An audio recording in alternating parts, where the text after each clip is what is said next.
राधा कृष्ण आप मेरी रक्षा कीजिए। सुविषम कृते रक्षतम रक्षतम च, क्या रक्षा हो जाएगी? मेरी बुद्धि का दर्शन ठीक हो जाए। ये जो बुद्धि निश्चय कराती है ना, बहुत गलत निश्चय कराती, इसमें सुख इसमें सुख इसमें सुख, धिक्कार है। भगवान की कृपा से दिव्य मानव देह प्राप्त करके दिव्य आध्यात्मिक सुख प्राप्त करने की लालसा रखनी चाहिए, ना कि भोग दृष्टि से देखना चाहिए। हे प्रभु मेरी रक्षा करो, मेरी बुद्धि शुद्ध हो, नहीं तो दुर्गति पक्की है, पक्की दुर्गति है। फिर जब काम अपना अधिकार जमा लेता है हृदय में, तो क्रोध का तांडव शुरू हो जाता है, नाक में गुस्सा रहता है। छोटी छोटी बातों में वो अपने पूज्य जनों को भी कटु वचन, कठोर व्यवहार, हिंसादि भी कर सकता है। जैसे बड़ा भ्राता पिता के तुल्य होता है, पिता माता ये भगवान के तुल्य होते हैं, पर क्रोधी पुरुष इन पर भी हाथ उठा देगा, इनको भी अपमानित कर देगा। हो सकता है क्रोध ज्यादा बढ़ जाए तो हिंसा भी कर सकता है।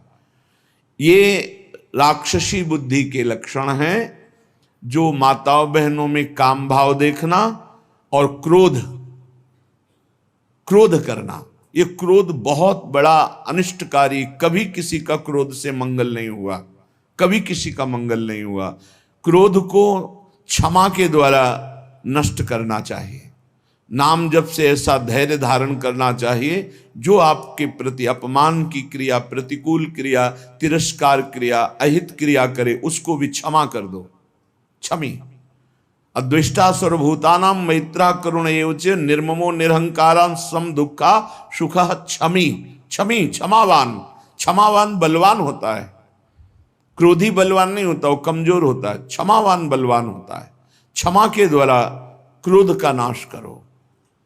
प्रिया प्रीतम के स्मरण से, उनके चरणारविंद के चिंतन से, उनकी लीला गायन से अपने बुद्धि को इतना परिपक्व करो कि अगर गृहस्थ हो तो अपनी पत्नी के सिवा सर्वत्र जननी भाव हो, पूज्य भाव हो।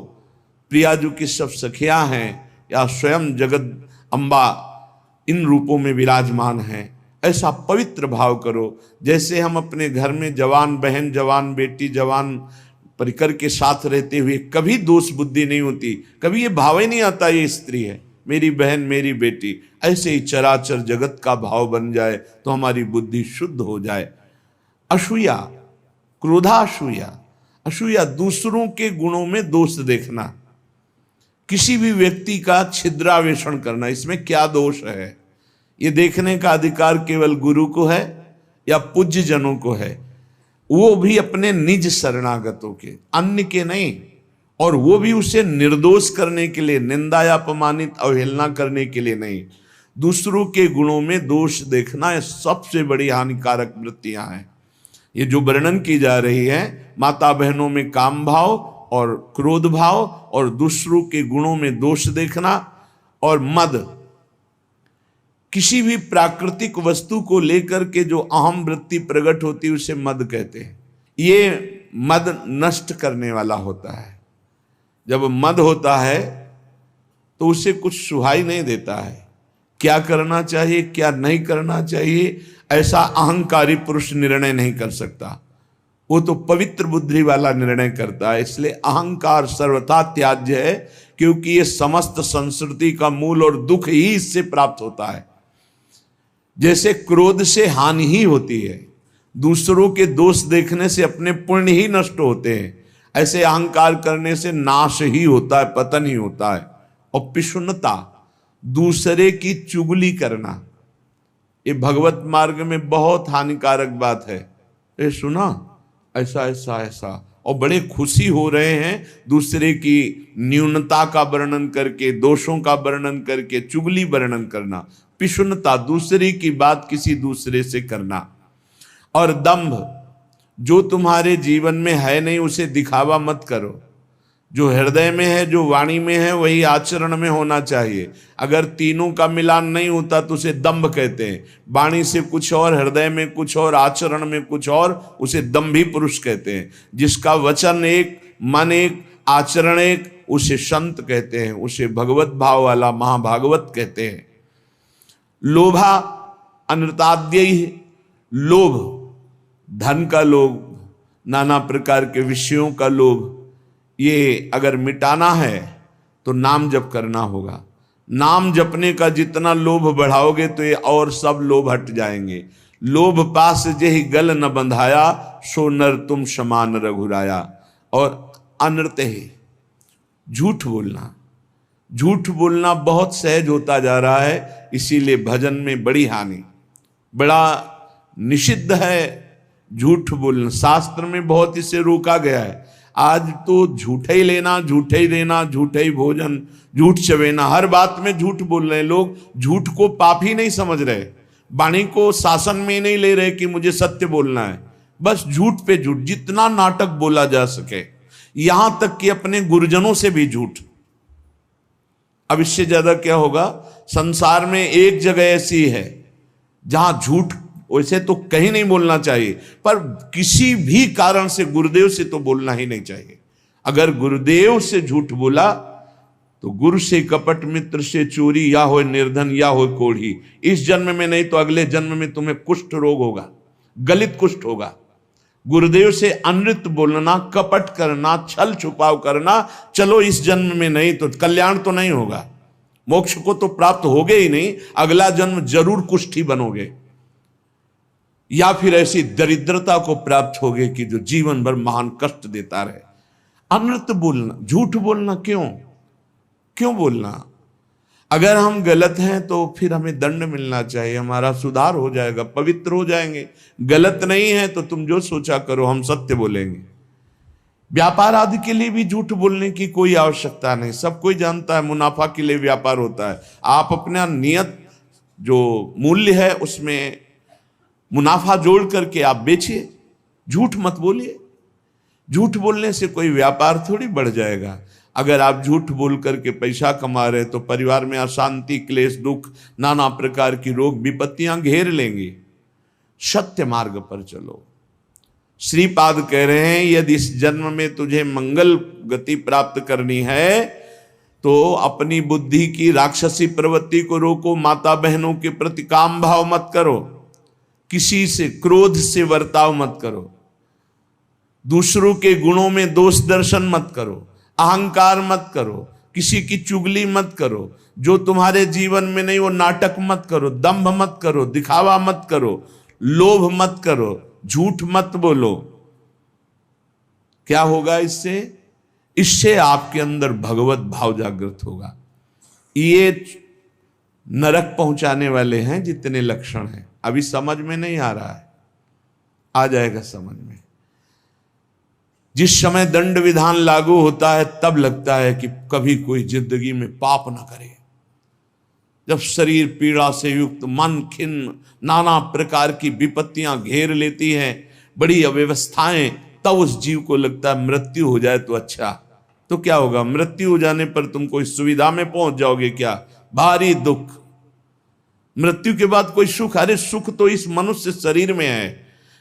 इस मनुष्य शरीर से परमात्मानंद प्राप्त कर सकते हो, अखंडानंद प्राप्त कर सकते हो, भगवत प्रेमानंद प्राप्त कर सकते हो। भूल गए विषयानंद में और जब विपत्ति आई तब मृत्यु को मनाने लगे। एक एक चेष्टा का बड़ा बड़ा कष्ट है। तो जिसने कभी दूसरों को, भूखों को भोजन पवाया है, प्यासे को जल पिलाया है, किसी की भारी दुख में सम्मिलित होकर दुख निवृत्ति की है और भगवान नाम जप, तो ऐसी स्थिति को वो सह पाता है। उस समय भी गंभीर मुद्रा में वो भगवान का स्मरण उस दुख से विक्षिप्त होकर नहीं छोड़ता। वो पवित्र अंतःकरण वाला उस भारी कष्ट अवस्था में भी भगवान नाम स्मरण।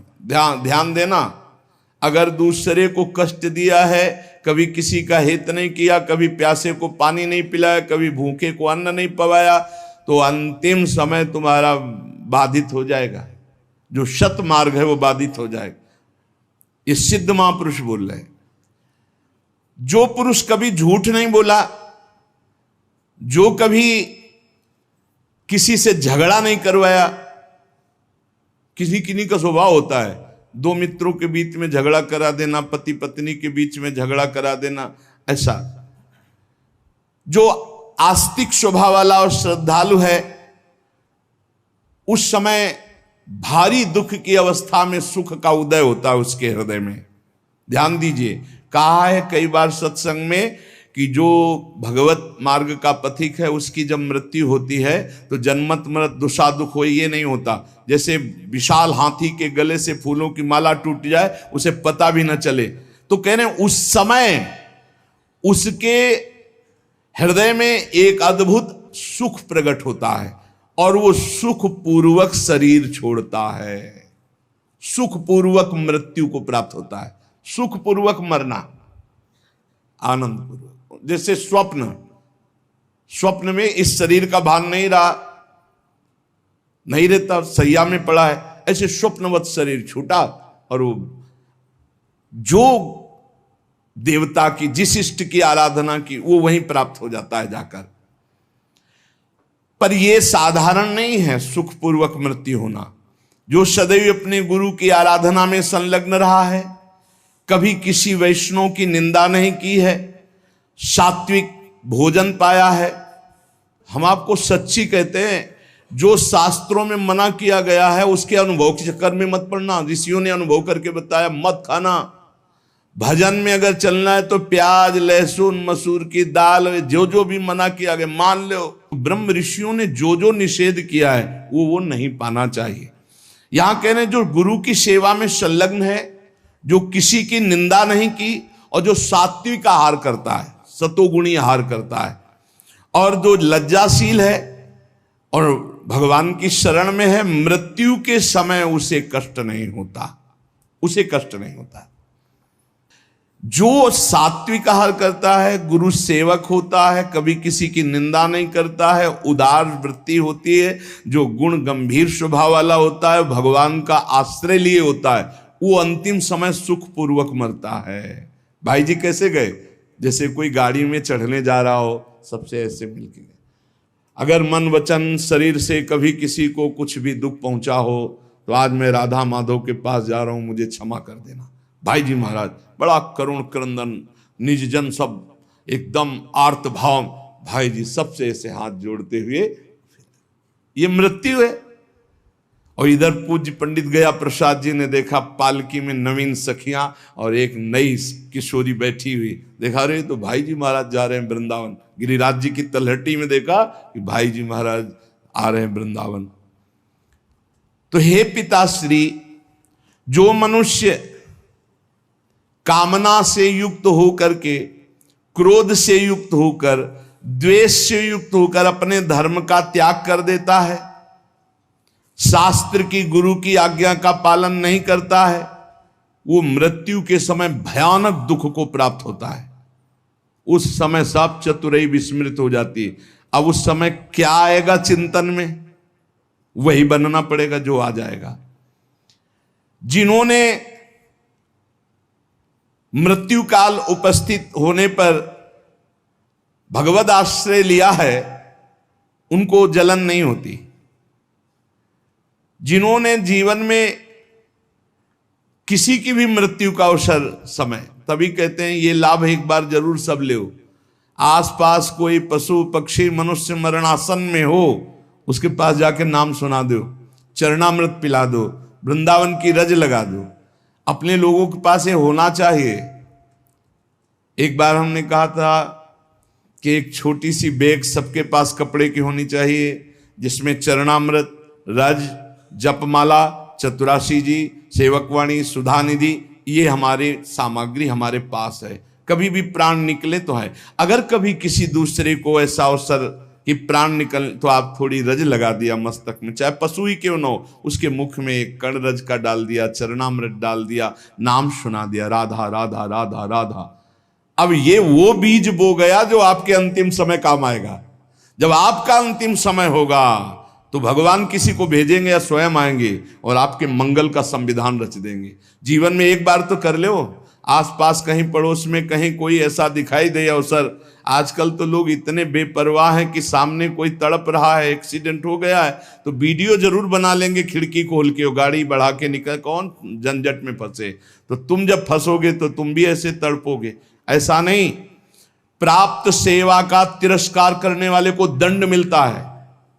प्राप्त सेवा तुमने देखा, इसको जरूरत है मेरी इस समय, भूल जाओ सारे कार्यों को और अपने स्वार्थ को कि तुम्हारे साथ व्यवहार क्या होगा, उसको तत्काल गोद में उठाओ, गाड़ी में बैठो, अस्पताल ले जाओ, जो होगा बाद में देखा जाएगा। पहले प्राप्त सेवा का पालन करो, प्राप्त सेवा का त्याग नहीं करना चाहिए।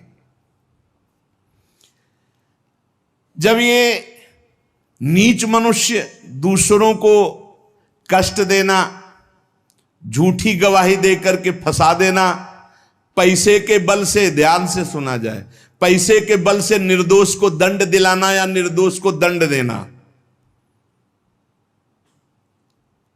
एक वकील साहब कह रहे थे अपने यहां जो है कि हमको तो वकालत पढ़ाई ही इसीलिए गई कि जो हमारे पास आवे हम उसको जितावें। भाई ठीक है, सांसारिक व्यवहार में आपको ऐसी शिक्षा दी गई होगी, लेकिन हमारा अध्यात्म ऐसी शिक्षा नहीं देता। अध्यात्म शिक्षा देता है कि तुम अपनी वकालत का प्रयोग दूसरों की रक्षा करने के लिए करो, और जो जुर्म करने वाले लोग हैं उनको दंड देना मानो उनको पवित्र करना है।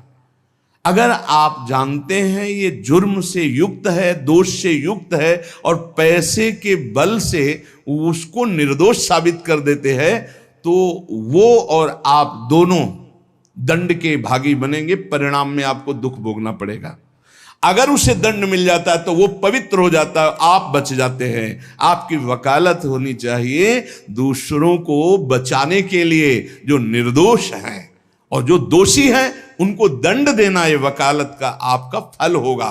क्योंकि आप अच्छे वकालत करने वाले हैं तो निर्दोष को बचाइए, और दोषी को सजा मिले तो दोषी भी पवित्र होगा और आप भी पवित्र हो जाएंगे।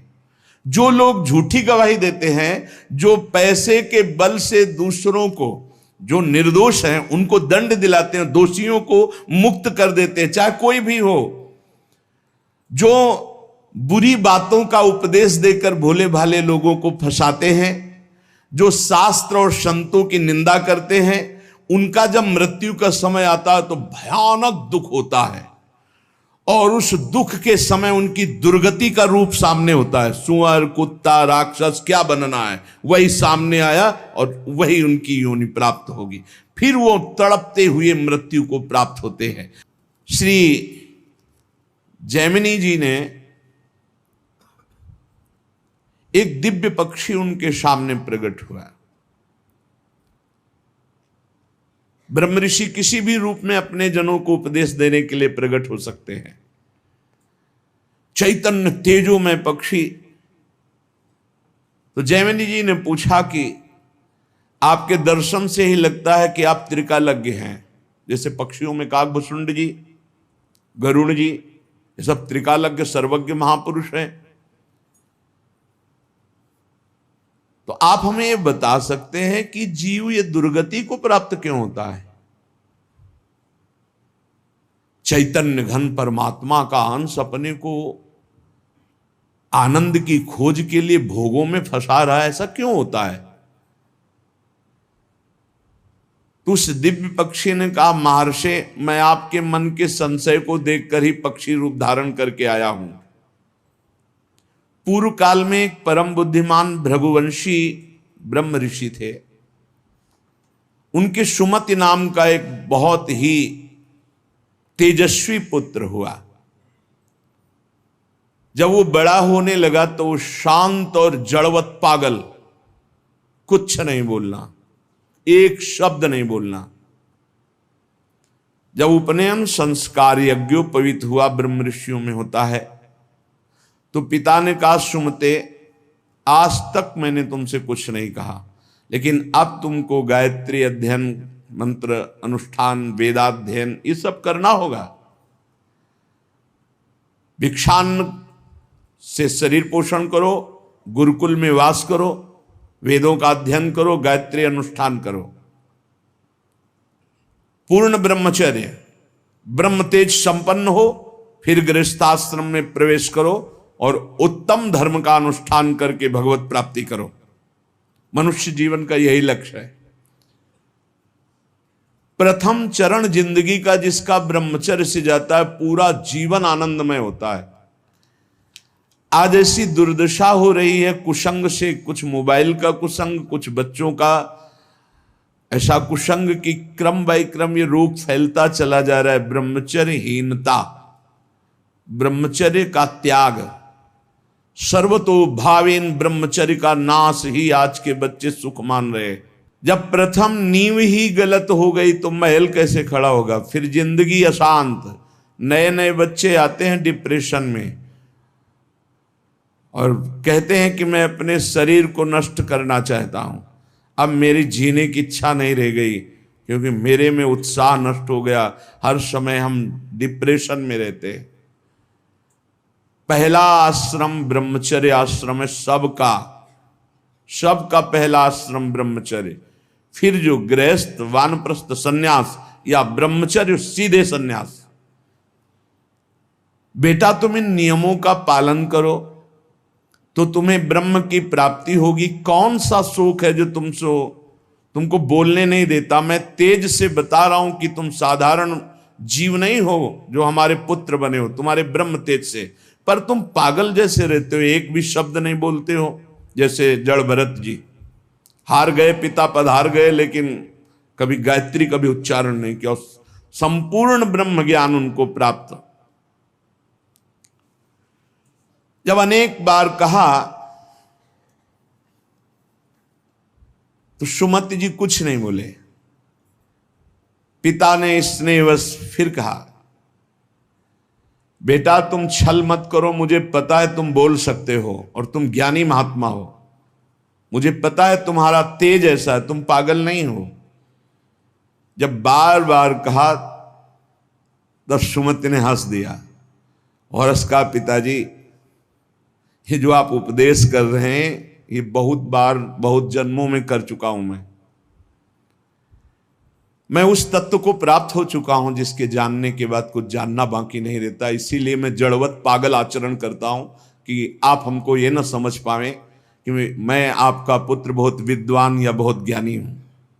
जो आप उपदेश कर रहे हैं बहुत जन्म अनुष्ठान कर चुका हूं। मैं त्रिकालज्ञ हूं, मुझे तीनों कालों का ज्ञान है, भूत भविष्य वर्तमान। त्रिकालज्ञ तब होता है जब भगवत स्वरूप में तदात्म हो जाता है। तो भगवान सर्वज्ञ हैं तो वही सर्वज्ञता अंश रूप में उतरती है तो वो भी सर्वज्ञ हो जाता है। मैंने बहुत से शास्त्रों का ज्ञान प्राप्त किया, वो अक्षरशः मुझे सब भगवत कृपा से स्मृति में व्याप्त है। हर कला में मैं प्रवीण हूं, शिल्प कला आदि सब कलाओं में प्रवीण हूं। मुझे पागल रहने का स्वभाव है कि कोई जान न पावे।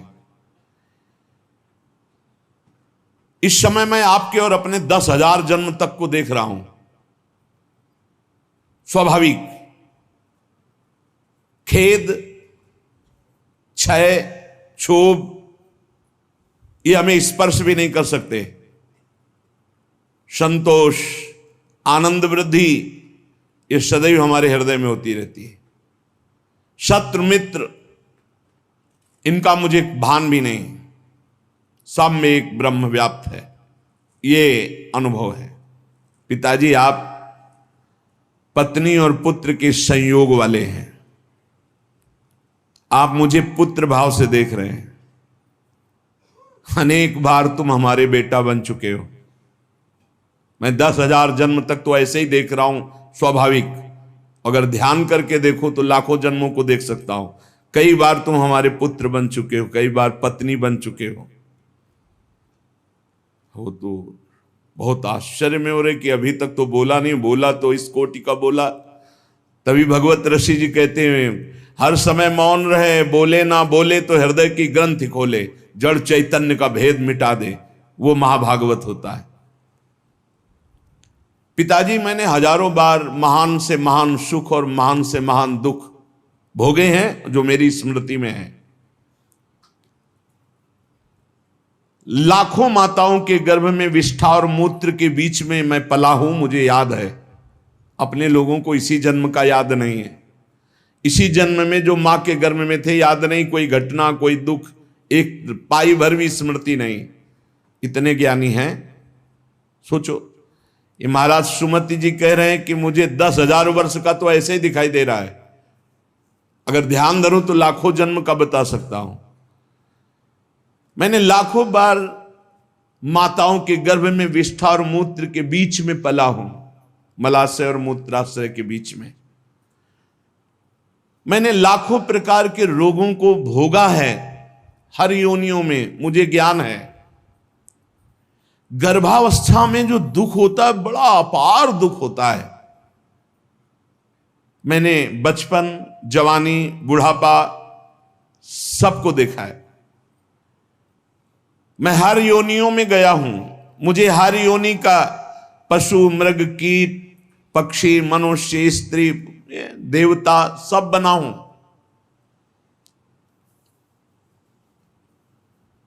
मैंने हर सुख को देखा है, स्वामी का सुख, भृत्य का, दास का, इंद्र का, दरिद्रता का। मैं कई बार स्त्री भी बना हूं, कई बार पुरुष भी बना हूं। मैंने सब सुख देखा है। आप जो पूछ रहे कि तुम जड़वत क्यों रहते हो, मौन क्यों रहते हो, मैंने सब देखा है। पिताजी राग, हर्ष, भय, उद्वेग, क्रोध, अमर्ष, वृद्धावस्था, मृत्यु, सबके दुख का मुझे ज्ञान है। जब इस तरह प्रसन्नता से हृदय भर गया पिता का कि मेरा जो अनुमान था कि तुम कोई बहुत बड़े महात्मा हो, तेजस्वी, तुम पागल का केवल स्वांग कर रहे हो, ये सत्य हुआ। मैं धन्य हुआ जो तुम्हारे जैसा पुत्र प्राप्त किया। उन्होंने विस्मय से गदगद वाणी में कहा, बेटा ये ज्ञान तुमको कहां से प्राप्त हुआ?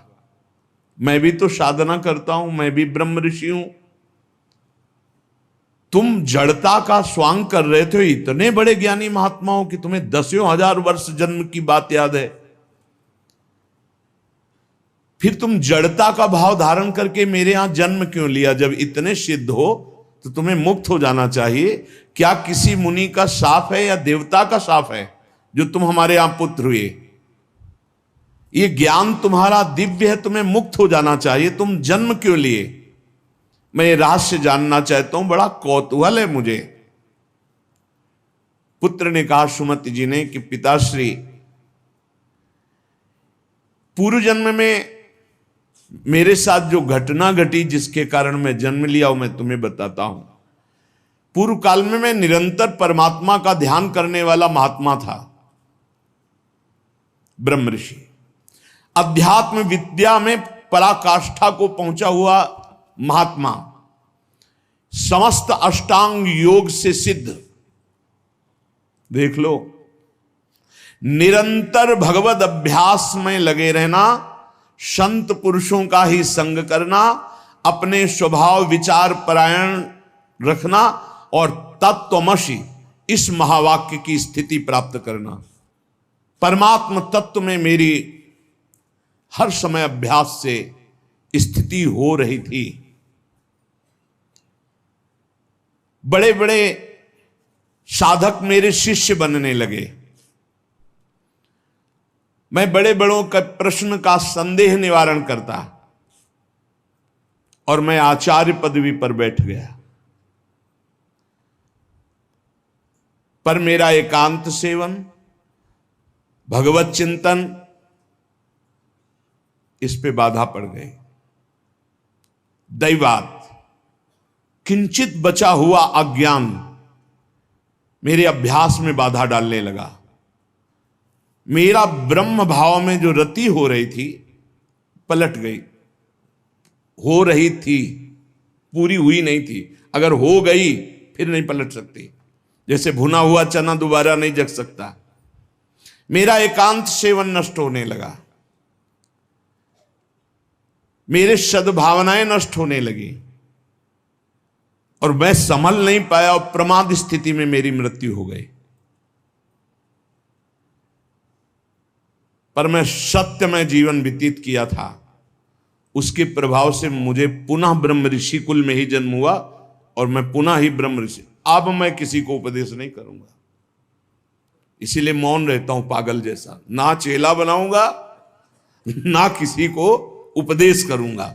इसीलिए मृग में आसक्त होने के बाद जड़ भरत जी ने भी यही स्वरूप रख कि डर गए कि फंस जाऊंगा, हरी घास भी नहीं खाई। बहुत सावधानी की जरूरत है। मुझे ब्रह्म चिंतन के प्रभाव से दसों हजार वर्ष जन्मों की बात अब भी स्मृति में है। वो बहुत सावधानी की जरूरत है। एकांत का अपना साधन यदि छिन जाए तो कुछ भी बाधा पहुंचा सकता है, वो चाहे मृग हो चाहे चेला हो। बहुत संभल के इस मार्ग में चला जाता है। मेरी स्मृति धूमिल नहीं हुई जैसे जड़ भरत जी की भी स्मृति धूमिल नहीं हुई। हिरण के भी जन्म में वो भजन परायण रहकर ब्रह्मबोध संपन्न महापुरुष के रूप में जन्मे।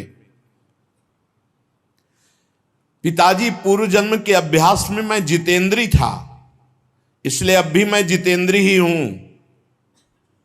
केवल प्रमाद स्थिति आ गई, चिंतन में प्रमाद, बहुत सावधानी।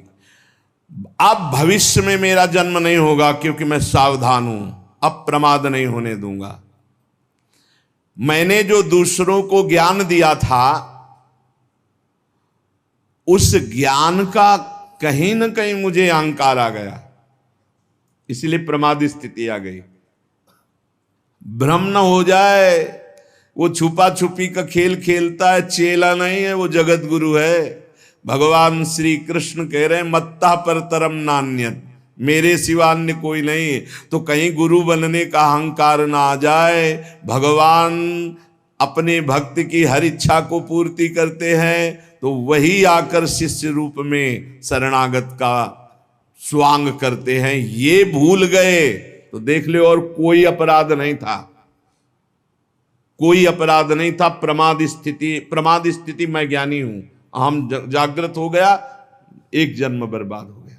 ब्रह्म बुद्ध इसलिए इस जन्म में बोल ही नहीं रहे, अपने पिता से भी नहीं। जब बहुत बार कहा तो करुणा करके बोले, जैसे जड़ भरत जी रघुगण से बोले। मैंने जो दूसरों को ज्ञान दिया था, ये ज्ञान देते समय नहीं होना चाहिए कि मैं उपदेश कर रहा हूं, मैं उत्तर दे रहा हूं। सच्ची नहीं, वो श्री भगवान अंदर से बोल रहे हैं। हृदय मंदिर भगवान का है, साउंड ये दिखाई दे रहा है, वो अंदर से भगवान बोल रहे हैं। जो उत्तर दिया वो मैं भी सुन रहा हूं। मैं उत्तर देने वाला नहीं हूं, मैं भी श्रोता ही हूं। उत्तर देने वाले श्री भगवान जगत गुरु जो सबके हृदय में बैठे हैं, वही कथयन्ति च माम नित्यम तुष्यन्ति च रमन्ति च, इसकी योग्यता प्रदान कर रहे हैं। वही अंदर से कथन करवा रहे हैं, वही उसी में रमण करवा रहे हैं, वही सुनवा रहे हैं। जो सत्य चिंतन करता है वो कभी व्यर्थ नहीं जाता। उसके प्रभाव से मुझे आगे कोई साधना नहीं करनी पड़ी और मुझे तत्वबोध हो गया। यही खास बात होती, मैं ब्याज सहित भजन मिलेगा। आगे कोई साधना नहीं करनी पड़ी। इस जन्म में स्वयं तत्वबोध संपन्न महापुरुष के रूप में प्रकट हो गए। जैसे जड़ भरत जी जन्म से सिद्ध, भजन कर नामे भक्ता प्रणश्यति, ये खास बात होती। 100 बार राधा राधा बोला है तो अगले जन्म में 101 बार से शुरू होगा, 99 से नहीं। मैं त्रिकालज्ञ हूं, अपना परिचय बता रहे हैं। और ये तीनों कालों का ज्ञान साधारण धर्मों के पालन से या कर्म कांड से इनसे नहीं प्राप्त होता है। ये भगवत चिंतन ब्रह्म चिंतन से प्राप्त होता है। पिताजी मैं जन्म से ही सन्यासी हूं, मुझे ये शिक्षा की अब जरूरत नहीं कि आप ब्रह्मचर्य धारण करो, आप जाओ एकांत सेवन करके फिर गृहस्थाश्रम, फिर वानाप्रस्थ, फिर सन्यासी। मैं जन्म सिद्ध सन्यासी हूं। मेरे से चूक हो गई, जरा सी चूक में जन्म हो गया। हिरण में आसक्त, जरा सी चूक में, बहुत बड़ा गेम है ये। चूक नहीं होनी, ये खेल है, चूक नहीं होनी चाहिए। अच्छा, खास बात देखो, चूक कहां हुई है। और जब भगवान की शरण में होता है तो भगवान कह रहे अंतिम चूक को मैं सुधारता हूं। इसीलिए सर्वश्रेष्ठ भगवान की भक्ति है, शरणागति है। हे, इतने बड़े महात्मा की चूक हुई और अगला जन्म हुआ और जीवन भर वैश्यागमन करता रहा। अंत समय नारायण बुलाया तो परम पद पहुंच गया। पुत्र के बहाने नारायण बोल, भगवान नाम, इसीलिए हम नाम जप की महिमा को बार बार गाते हैं। मैं क्या हूं इसको छोड़ो, आप क्या है प्रभु, मैं समझ गया, राधा राधा राधा राधा राधा राधा, परम पद मिल गया। अब ये बहुत सरल लगता है ना, इसलिए फ्री किसी को हीरा दो तो कांचा ही समझेगा, और दाम लगा के कांच दो तो उसको माथे पे लगाएगा। 1 लाख में खरीदा है, भले चमकीला रंगीन कांच ही हो या सफेद कांच हो, और अगर फ्री हीरा दो तो उसको लगे हीरा फ्री कैसे दे सकता है, नहीं ये तो कांचा ही होगा। पैसा लगा के फ्री सत्संग मिल रहा है तो समझ में नहीं आता, फ्री सत्संग मिल रहा है, फ्री एकांतिक मिल रहा है तो समझ में नहीं आता। पक्की बात समझो, भगवान नाम से बढ़कर के कोई साधना नहीं है, कोई साधना नहीं। ये आप देखो इन प्रसंगों को इसीलिए सुनाते कि आप पकड़ो, इतनी ऊंचाई पे चढ़ा हुआ महापुरुष जरा सा अहम में फिसल गया, और भगवान का भक्त जो भगवान का शरणागत है, तो भगवान कहते हैं अंतिम समय उसका स्मरण मैं बनता हूं।